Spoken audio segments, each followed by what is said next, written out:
an evening downpour of sulfuric acid rain.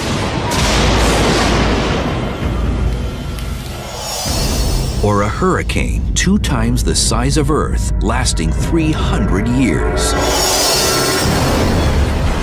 This is not the stuff of a science fiction movie. These are actual weather reports from around the universe, and it's Earth's weather to the extreme.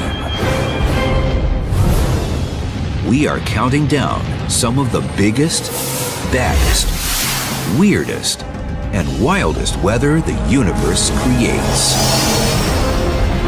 Fasten your seatbelts, it's gonna be a bumpy ride. This is the universe, wildest weather in the cosmos.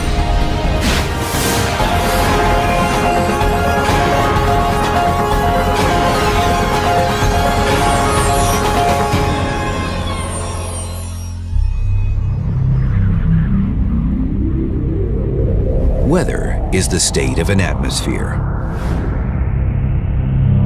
We might think we've got it bad on the 3rd planet from the sun, with vicious thunderstorms, oppressive heat, and temperatures so low they're sometimes unbearable. But weather here is a walk in the park compared to weather elsewhere in the universe.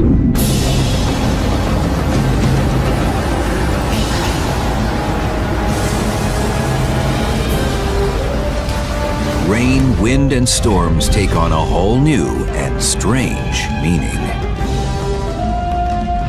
And while the mechanics that power these weather events are strangely similar to Earth's, the results are terrifying to contemplate.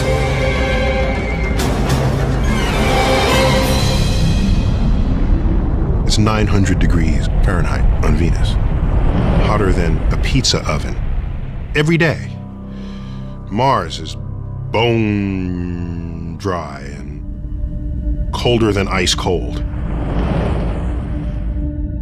You've got lightning, you've got storms. All those weather phenomena are ultimately driven by the fact that the temperature differences created by uneven input of sunlight are going to cause motions in the atmosphere.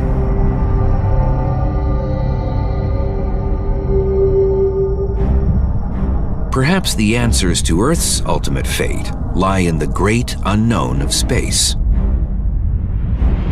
And we're counting down the most extreme weather the universe has to offer. You want to learn about which way our planet can turn climactically? Have a look at some neighboring planets within our own solar system. Scientists know all weather starts with one thing: heat. Heat is a catalyst that creates winds.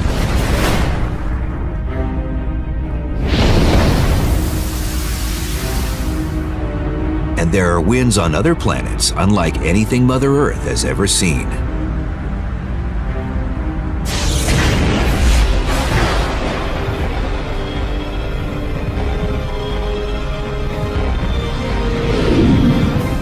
Jupiter is a monster planet. If you add up all the planets together, they would not total the gigantic planet called Jupiter. Jupiter is the planetary amusement park when it comes to windy conditions. Jet streams on Jupiter are pretty cool. Here on Earth, we roughly speaking have about 1 jet stream per hemisphere. Jupiter is different. Jupiter has about 30 jet streams.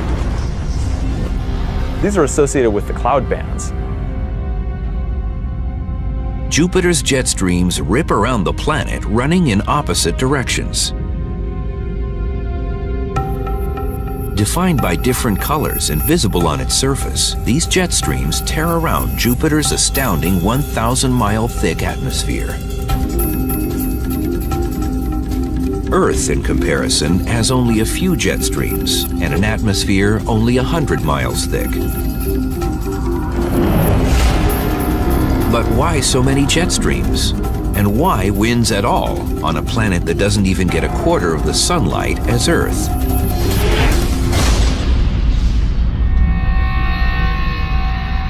One theory suggests these winds are a direct result of this hot planet just trying to cool itself off. Jupiter's a huge planet, over 300 Earth masses, and it formed with a huge amount of heat. And it's so big that it's still trying to get rid of this heat of formation. This constant release of heat slowly rises into Jupiter's atmosphere and collides with cooler air.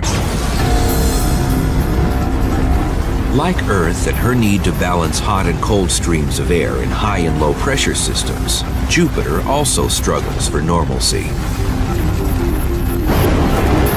That energy then is used to drive the various storms and winds in the upper atmosphere of Jupiter. The jet streams on Jupiter are really ferocious. They go at several hundred miles per hour, and there's a lot of gas zipping along this stream. But unlike on Earth, the jet streams are pretty stable. On Earth, it's rare for surface winds to reach over 200 miles per hour. The jet streams on Jupiter reach speeds exceeding up to about 300 miles per hour. That's really fast. And you can't get out. You're trapped inside the jet stream. Traveling through Jupiter's equatorial jet stream would be like a roller coaster ride from hell. It's like this continuous, never-ending roller coaster ride. I love it!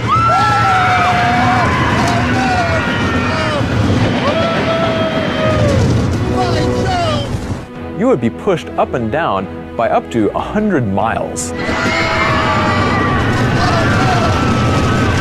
This is huge. It would lead to a much greater change in pressure than going from the Earth's surface up to the top of Mount Everest.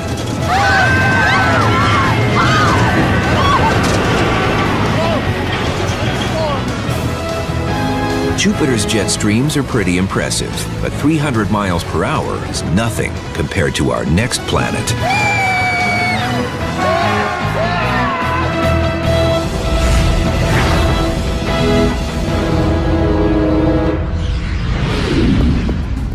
At first glance, Neptune is the last place scientists expect to find wild weather, let alone vicious winds. Heat is not in abundance on this chilly planet. Neptune is frigid cold. Neptune only absorbs 0.1% of the sunlight that Earth does. Up until 1989, Neptune was considered, well, boring. Sitting far away from the Sun and having an orbit of 165 years, scientists didn't believe much was to be discovered on the blue planet. A visit from Voyager 2 changed all that.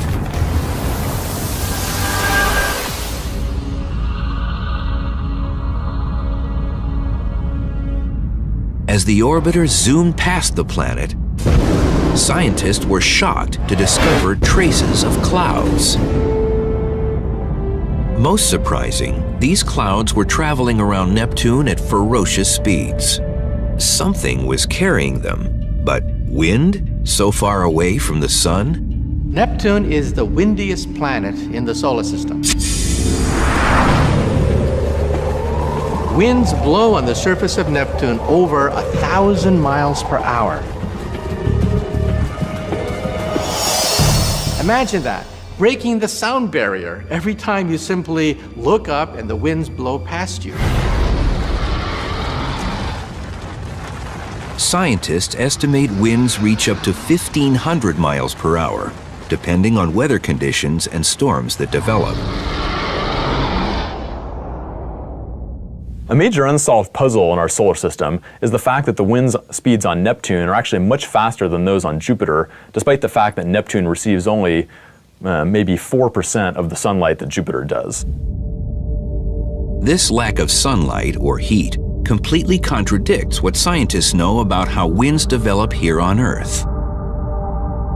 You might think that the stronger the sunlight, the stronger the winds would be. This is obviously not true when comparing Earth to Neptune, since Earth's winds are typically maybe 30 miles per hour, whereas those on Neptune reach 900 miles per hour.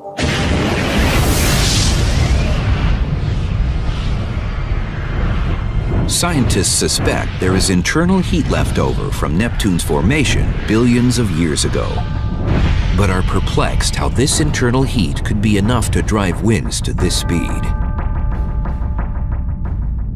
There's twice as much heat getting out of Neptune as what the sun is putting in. However, that's not enough to explain the tremendous winds of Neptune. And science has come up with another hypothesis for Neptune's racing winds. A lack of friction might allow these winds to fly uninhibited around the planet. We can be very thankful that there's friction on Earth. Friction comes about when the winds are banging into things like trees and buildings and terrain like mountains. So friction ends up slowing down the winds. Like other gas giants, Neptune has no solid surface. Even though the sunlight is extremely weak, if the friction is also extremely weak, then you can build up very fast winds over time. Neptune's winds are the most impressive in our solar system. But the universe is a big place, and what is a champion here pales in comparison to weather further out in space.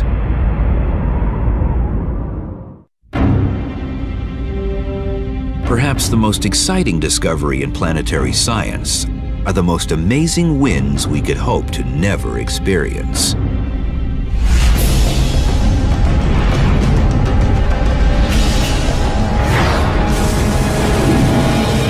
If you want to experience the wildest winds in the cosmos, then hot Jupiters are your destination.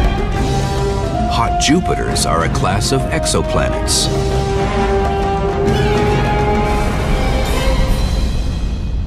It's definitely not a place you want to be. It's much, much worse than Neptune. It's much hotter, the winds are much faster, so if you want a nice kind of calm place to set up shop, you'd probably be better off going with Neptune. These guys are definitely much, much worse.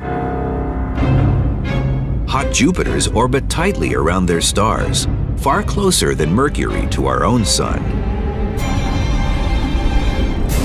And all that intense heat makes for some wild weather. For comparison, it gets about 20,000 times more light from its star than Jupiter does from the sun. The temperatures on these planets are enormous, at between 1,500 and 2,000 degrees Fahrenheit or more. Some hot Jupiters are tidally locked, a gravitational effect that leads them to show the same face to their star at all times. You've got one side of this planet that's being just blasted with light from the star all the time, and so you would expect that to be very, very hot. But at the same time, you've got this night side of the planet that never sees any light from the star. So, perhaps that night side is actually quite cold. Taking hot Jupiter's temperatures, scientists measured how much light is eclipsed from the planet as it passes in front of and behind its star during its orbit. So they actually glow relatively brightly at infrared wavelengths. So if you want to take the temperature of a planet, you want to look at these infrared wavelengths. You want to measure the heat they're giving off.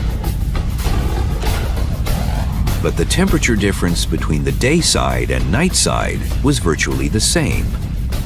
This was astounding considering the extreme situation. Something was transferring the heat from the day side to the night side, but what?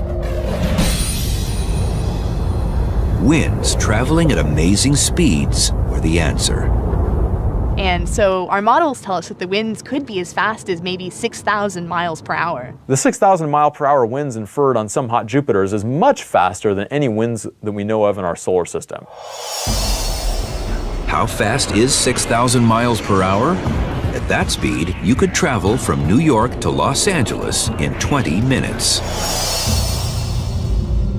You've got this incredibly hot day side, And so you've got all this hot gas sitting there on the day side, and sort of what it wants to do is to kind of go rushing around to the night side. Winds are created by hot air wanting to travel to the cold side of the planet. So it's a little bit like a windsurfer. If you come out here on a windy day and you put your sail up, you can really catch a good breeze and you can go flying across the harbor. It's the same thing with these planets. You have such incredibly strong winds that they can really just pick that gas up and whip it all the way around to the night side before it even cools off at all. It's hard to beat weather like that. 6,000 mile an hour winds is about as crazy as you can get with a planet. Scientists have learned to expect the unexpected when it comes to weather in space. Sometimes winds become storms, like tornadoes. And galactic tornadoes are unpredictable and behave in rather weird ways.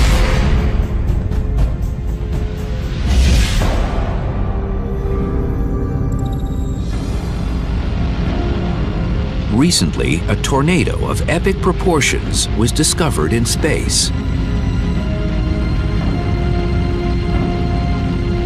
This space tornado is a Herbig-Haro object created by winds as the result of a forming star. A Herbig-Haro object is a glowing cloud of gas produced when a high-speed jet of gas smashes into surrounding, essentially, stationary gas. So this high-speed jet heats the stationary gas and causes it to glow.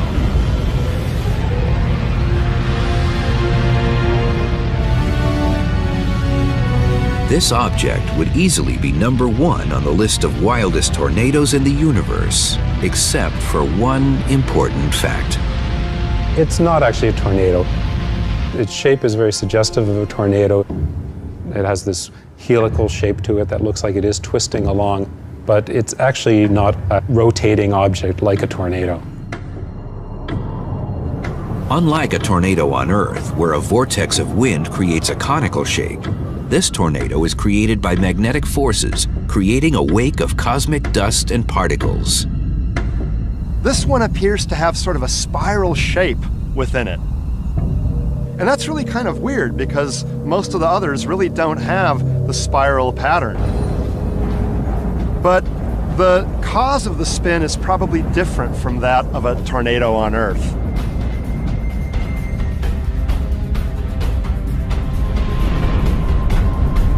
Number 2 on the galactic tornado list is much more like tornadoes we find at home, and it's a towering presence.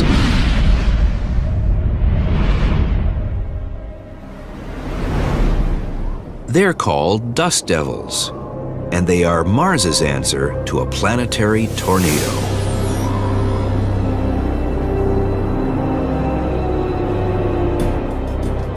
Dust storms on Mars are pretty cool. There are thousands of local storms that occur every Mars year, meaning dust clouds that are opaque and maybe tens to hundreds of miles across and a few miles tall. Often referred to as the red planet, Mars is a dusty and dismal place. Its surface is covered by sand. Apparently, there is no liquid water on the surface. And in this dusty terrain, when the sun rises, trouble starts. Dust devils can be hundreds of yards wide and a half mile or more tall, spinning 70 miles an hour across the surface. And they have similarities to Earth's own tornadoes.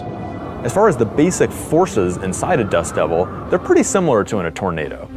They're both thin vortices that rotate and are low-pressure centers, yet a tornado is much, much stronger, often by an order of magnitude in wind speed.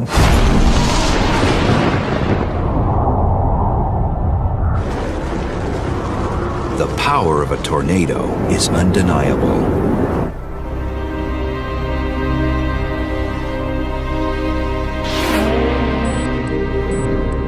And scientists at Iowa State University can't seem to get enough of these violent storms. Here, they have built the largest tornado simulator in the world to understand vortex formation.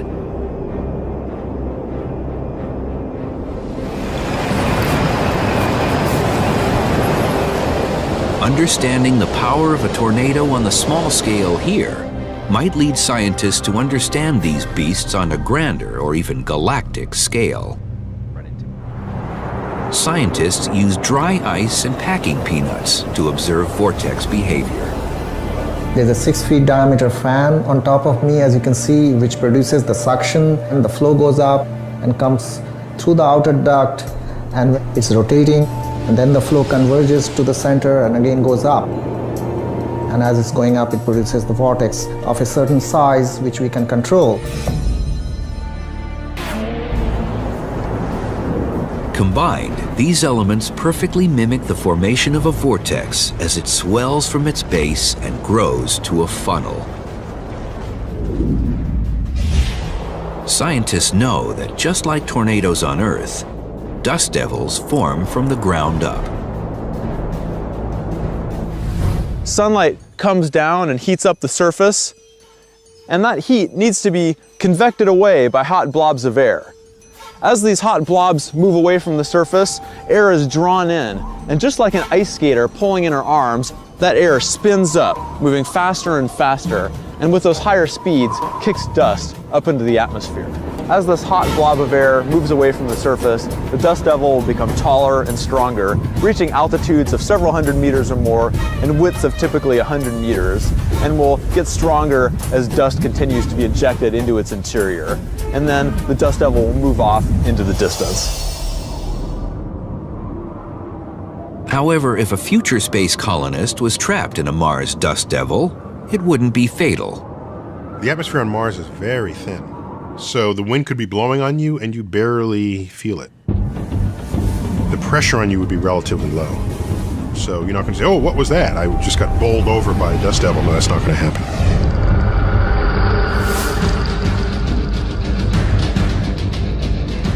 The final galactic tornado event on the countdown is a true mystery, and it turns theories behind tornado formation upside down.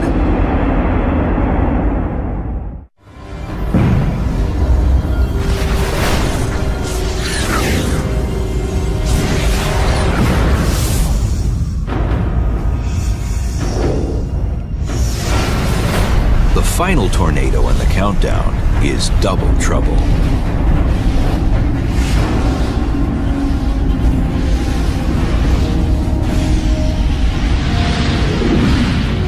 Venus, once viewed as a romantic planet, has some truly horrific weather conditions.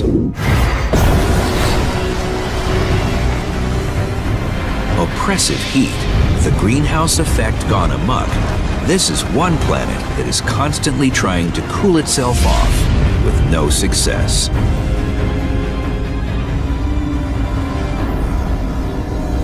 Venus is a fascinatingly hostile place. It's so hostile that even our machines that we send there, they work for like a few minutes, and then the components melt. As a result of this constant heat, storms are always present on Venus, and this makes for one of the most interesting vortex events ever observed. There's a giant, upside-down, twin tornado permanently existing at the pole of Venus. Ever since the Venus Express orbiter sent back magnificent images of Venus, scientists have struggled to understand the twin vortexes running upside down at her south polar region. In a sense, it's an upside-down tornado because the air is funneling from the top part of that spiral down towards the ground, whereas a typical tornado on Earth, you think of the air kind of rising up the funnel. And the strange thing is that it's a double vortex. That is, picture two giant tornadoes sort of rotating around each other, and you can see the two lobes, the two halves of it here. Scientists believe the vortexes are a result of heat transfer in the atmosphere. Heat rises at Venus's equator, then sinks at the coolest section of the planet. Like a bathtub draining where the water is, that flow is concentrated on the drain, and it leads to this spinning motion. Why it's a double vortex, we don't really understand. That is still mysterious.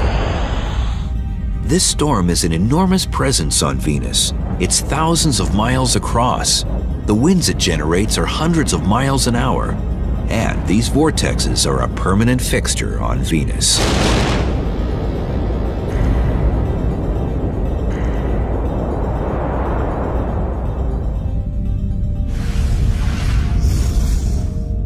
Weather takes many strange forms in space.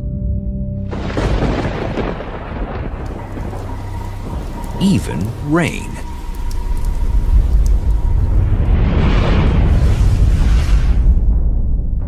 But other planets have atmospheres made up of different chemicals. In turn, rain is formed from ingredients that would be lethal to humans. And these toxic rains are some of the worst you'll find anywhere in space.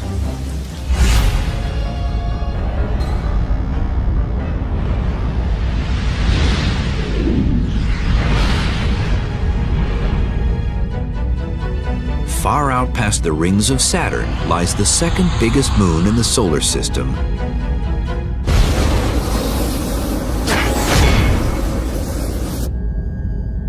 Titan.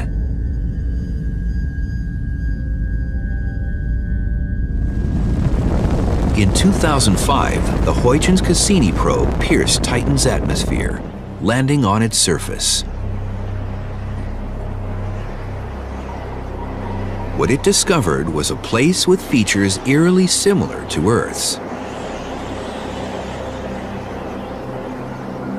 Titan is the only planetary body in the solar system that has seas, like Earth. In fact, I regard Titan as a deranged version of Earth. Scientists were excited to discover mountains, washes, even lakes the size of Lake Superior. And the liquid that fills Titan's lakes and rivers isn't water. It's methane. I wouldn't want to go swimming in one of those lakes. They're liquid methane, which is extraordinarily cold. And that means when condensation occurs on this planet, it rains methane.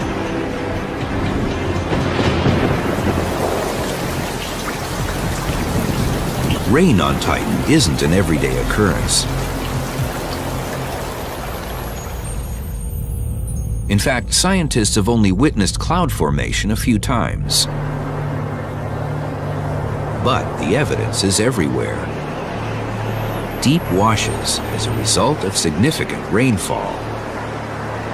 Here we are in Tucson. It hasn't rained for days, and it doesn't usually rain, but occasionally it rains very strong. And we get a lot of water coming through this wash and eroding this wall. This is the same kind of evidence we see on Titan, where usually it doesn't rain, but occasionally it produces phenomenal washes. Rainstorms on Titan might be pretty violent. We see lots of erosional patterns on the surface that suggest that some of these storms have been pretty powerful. Scientists believe it takes time for a storm to develop on Titan. And every once in a while, enough clouds build so a rainstorm occurs. So what if we do see a storm here? What would it look like? Well, the big ones are incredible. They would cover the sky from one end to the next. And we would eventually start seeing these very gently falling drops, much slower than the rain that you have on Earth. In fact, everything would seem to be in slow motion. The winds would be a little bit slower, and the drops would gently land, and they wouldn't be water. They would be natural gas. Imagine a toxic drizzle with the consistency of waxy crude oil, all at minus 300 degrees. That's Titan.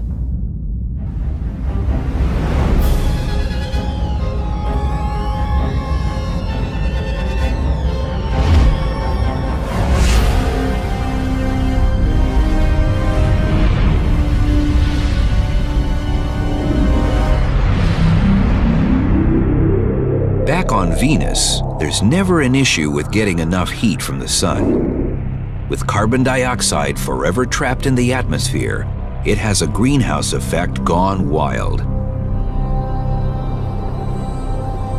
All that heat creates condensation and clouds. Thick with sulfuric acid. Here's the irony. Venus is named for the goddess of beauty. The source of the beauty of Venus is one of the most potent acids known to science. In other words, women are not from Venus. There seem to be storms and convection patterns that move around. There are places within those clouds that are very turbulent. Rainstorms on Venus happen 30 miles up from the surface in the cloud beds. And acid rain falls constantly.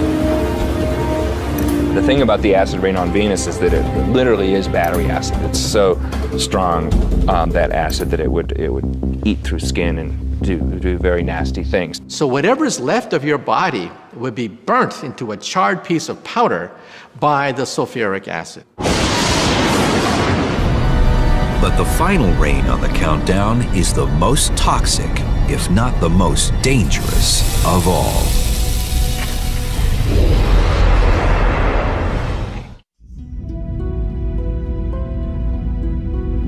Throughout the universe, failed stars called brown dwarfs hide in the shadows. While they're more massive than our largest planet, Jupiter, they are so faint, telescopes have trouble detecting them.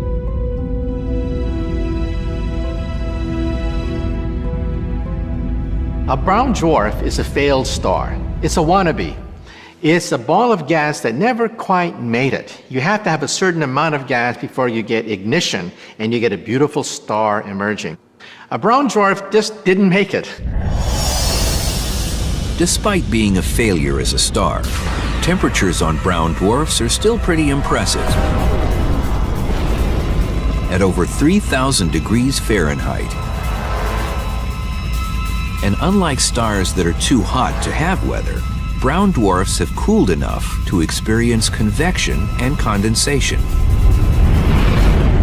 At these temperatures, rain takes on a whole new terrifying meaning.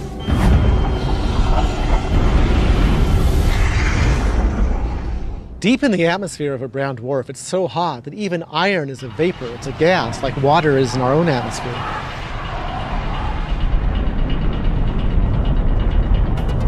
As iron vapors rise up, they cool, solidify, and turn to sand. And the iron would start to condense, and you'd have clouds, big puffy clouds, except the clouds would be sand, boiling hot, 1,500 degrees. Because in a brown dwarf, you have something the size of Jupiter, but you've packed in 30 or 40 or 50 times the mass of Jupiter. The gravity is very high. It could be as high as 300 times the gravity we have on Earth. And so things can fall a lot faster. The high moving velocity of the sandblaster makes it a pretty good analogy for sand in a brown dwarf. In the atmosphere of a brown dwarf, the gravity is 300 times what it is here on Earth. And these little sand grains in the clouds would be falling at 70, 80, 100 miles an hour. It'd be a lot like the sand coming out of the sandblaster. This sheet of stainless steel has been warped by the force of the sandblaster. You can imagine the iron rain in the atmosphere of a brown dwarf coming down at 100 miles an hour, what it might do to a sheet like this. These drops of liquid iron, they're maybe 2,800, almost 3,000 degrees Fahrenheit. These drops can really start falling at high velocity, 50, 80, 100 miles an hour. So you can imagine your umbrella would be torn to shreds by this hail of molten iron. It'd be a real rainstorm from hell. This has got to be the worst weather in the universe.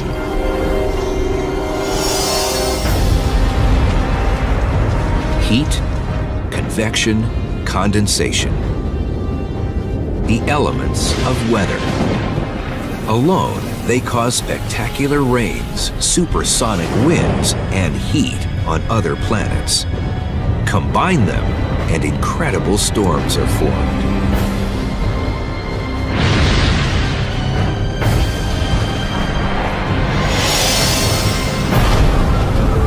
A storm needs a temperature difference. On Earth, every storm is a result of uneven heating by the sun. The easiest example is the ocean is colder than the land.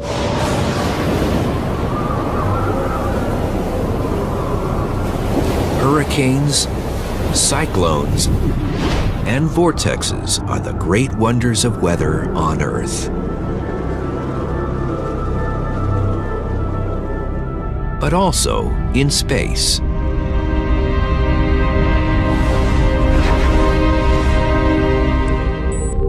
And unlike Earth, where storms last hours or perhaps a few days, some storms in space can last centuries.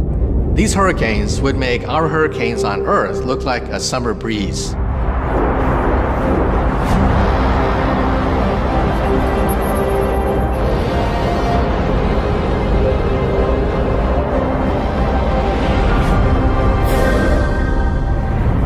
Neptune has the fastest winds in the solar system. But it also has a great dark spot. A mysterious hurricane-like storm that appears and disappears with no warning. It flies around the planet counterclockwise. Discovered by Voyager 2, it's big, with black and blue features. It appears to be a fierce storm, about the size of Earth. Scientists don't know what causes it to form or why it's black. It's a mystery, like another storm in our solar system.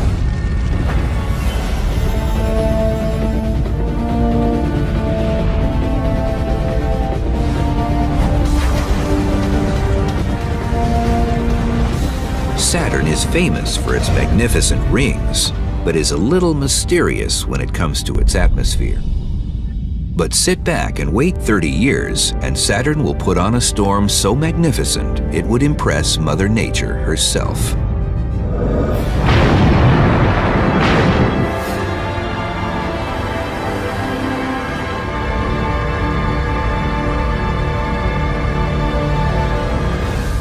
It's called the Great White Spot, a gigantic storm that develops every 30 years on Saturn's surface, eventually covering the entire equator. This is truly a planetary scale phenomenon, and we think it's a monstrous, monstrous thunderstorm. Scientists have observed the storm developing at Saturn's equator, where it receives the most heat from the sun.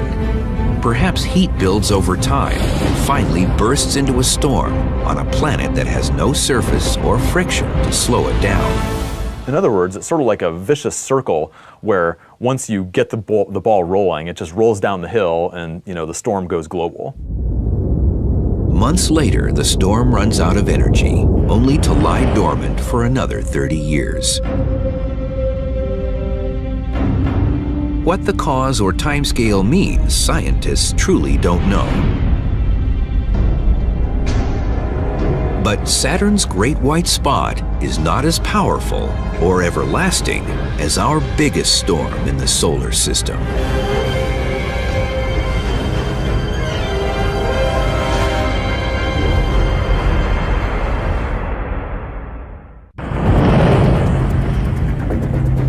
Jupiter has long been a source of fascination for scientists when studying wild weather in space. And its great storm has been a feast for the eyes for centuries.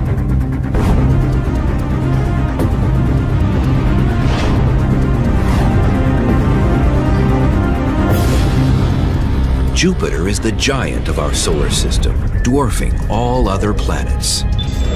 So it's only fitting its weather also becomes a showpiece of sheer force and incredible size.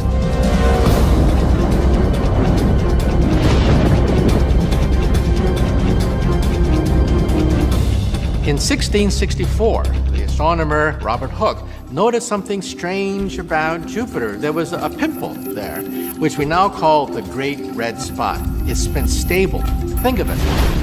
A planetary storm, several times the size of the Earth, stable since 1664. This is one of the amazing features of our solar system.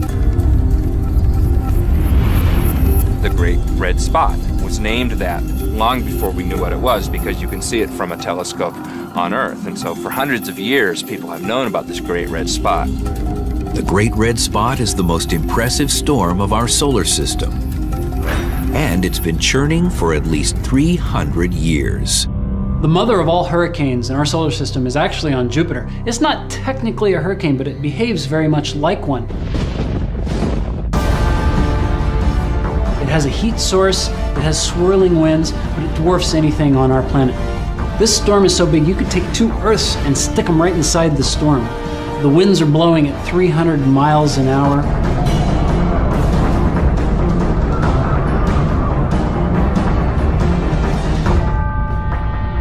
Both hurricanes and the Great Red Spot are giant vortices. In the case of hurricanes, they're a low-pressure center. The Great Red Spot is a high-pressure center.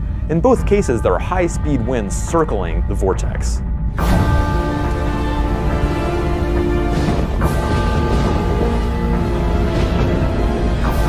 Like a giant eye, the storm continuously circles Jupiter. Wind speeds reach 400 miles per hour, and the giant red spot never seems to dwindle in strength. Powered by the internal heat of Jupiter, it also eats anything in its path. If you're a small vortex and you're in the path of the Great Red Spot, look out. You're going to be gobbled up like a little fish. Scientists believe the lack of friction or surface on Jupiter might allow this storm to churn uninterrupted for centuries more.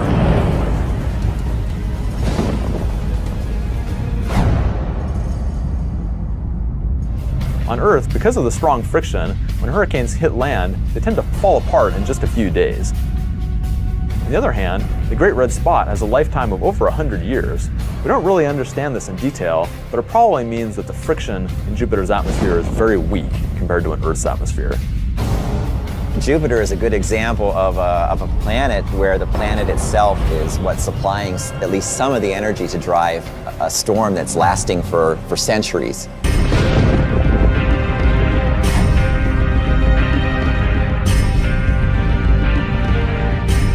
Weather, the state of an atmosphere. Throughout the universe, familiar weather events on Earth are played out in fantastic ways on other planets. But why study weather on other planets at all? If you only ever study Earth for examples to understand Earth, you may be missing a much broader context in which the phenomena that you're trying to describe is embedded. So for example, we look at Earth and we talk about a greenhouse effect. You want to learn about it, go check it out. Look at Venus.